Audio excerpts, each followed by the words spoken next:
Assalamualaikum warahmatullahi wabarakatuh. Perkenalkan, nama saya Safitri dengan NPM 221303409. Di sini saya membuat video rangkuman mengenai penapisan citra dan konvolusi citra untuk memenuhi salah satu tugas dari mata kuliah pemrosesan citra digital. Oke, yang pertama itu apa sih penapisan citra? Jadi, teman-teman, penapisan citra itu merupakan image filtering, yaitu proses mengubah atau memodifikasi isi gambar digital, terutama nilai-nilai pikselnya supaya menghasilkan efek-efek tertentu. Misalnya, gambar itu menjadi lebih jelas, halus, dan mendeteksi bagian tepinya. Tujuan utama dari penapisan ini tuh sangat beragam, seperti menghaluskan bagian gambar yang kasar atau smoothing, menajamkan detail penting atau sharpening, menghilangkan gangguan atau noise, dan mendeteksi batas atau tepi suatu objek dalam gambar atau edge detection. Nah, ini salah satu contohnya, teman-teman. Foto buram itu bisa diperjelas. Seperti itu.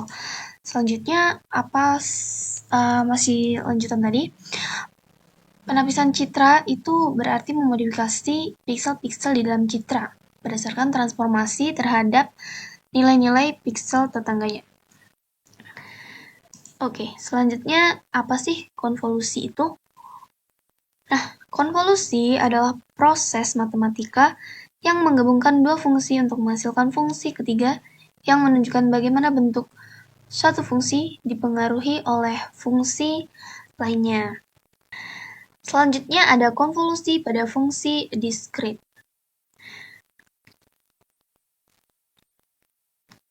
Konvolusi pada fungsi diskrit adalah cara untuk menghitung nilai baru dari suatu titik, misalnya piksel gambar atau data waktu, dengan menunjukkan hasil perkalian antara dua deret angka, misalnya data asli dan filter atau kernel yang digeser satu per satu. Oke, selanjutnya di sini teman-teman ada beberapa sifat konvolusi. Yang pertama ada komutatif atau sifat pertukaran, yang artinya urutan dua fungsi yang dikonvolusi itu bisa dibolak-balik. Dan kalau dibolak-balik itu hasilnya akan tetap sama. Kemudian yang kedua, asosiatif atau sifat pengelompokan.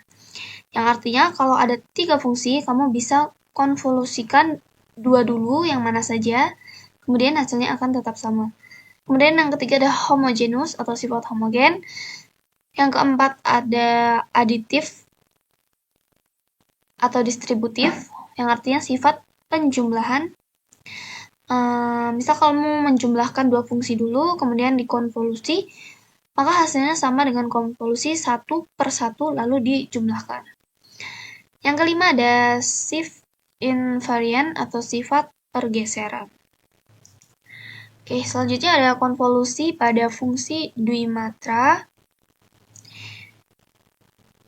Konvolusi dwimatra adalah proses menggabungkan dua matriks atau gambar dan filter untuk menghasilkan gambar baru dengan cara mengalihkan nilai-nilai piksel secara lokal dan menjumlahkannya. Proses ini dilakukan ke seluruh bagian gambar. Kemudian teman-teman ada juga bentuk dan fungsi kernel yang ada di dalam konvolusi tadi. Kernel itu umumnya berukuran kecil. Misalnya 3x3 seperti gambar yang di awal tadi. 3x3, tetapi bisa juga 2x2 atau 5x5. Angka-angka di dalam kernel ini bisa berupa angka positif, negatif, ataupun 0, tergantung dari jenis efek yang ingin dihasilkan pada gambar. Nah, selanjutnya masalah saat menggeser kernel. Misalkan saat kernel digeser sampai tepi gambar, bisa saja ada bagian kernel yang keluar dari batas gambar. Ini disebut masalah border. Dari masalah border ini, ada 3 solusi teman-teman. Yang pertama, abaikan pinggirannya. Bagian pinggir itu jadi tidak usah dihitung. Kemudian, kedua, padding 0. Bagian kosong diisi dengan angka 0. Dan juga ketiga, duplikasi piksel pinggir. Nilai pinggir itu disalin keluar batas. Ada pula aplikasi konvolusi dalam kehidupan nyata. Yang pertama, menghapus noise, bintik atau gangguan pada gambar. Kemudian menghaluskan gambar atau menyamarkan gambar, membuat gambar menjadi lebih tajam. Selanjutnya, ada konvolusi dalam CNN atau Convolutional Neural Network. Teknik konvolusi itu juga digunakan teman-teman dalam dunia kecerdasan buatan atau AI lah ya, terutama di model CNN atau Convolutional Neural Network. CNN itu digunakan untuk mengenali objek di dalam gambar. Di lapisan awal CNN, proses konvolusi digunakan untuk mengambil ciri-ciri penting dari gambar, lalu diteruskan ke proses pengenalan. Jadi teman-teman, CNN itu kita ibaratkan seperti otak manusia, otak buatan, yang bisa melihat kemudian mengenali gambar, misalnya ya, foto bunga, foto wajah, hewan, dan lain sebagainya.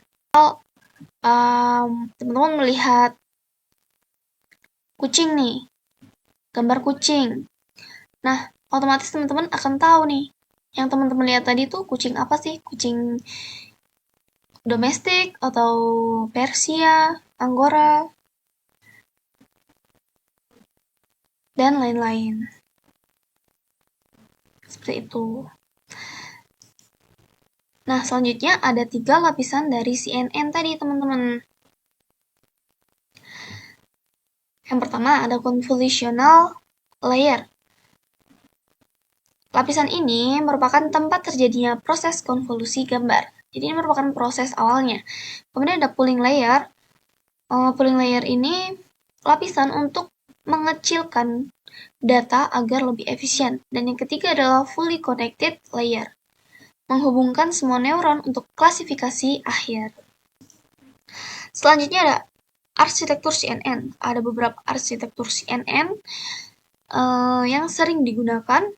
Ada Linet, AlexNet, VGGNet, GoogleNet, ResNet, dan ZFNet.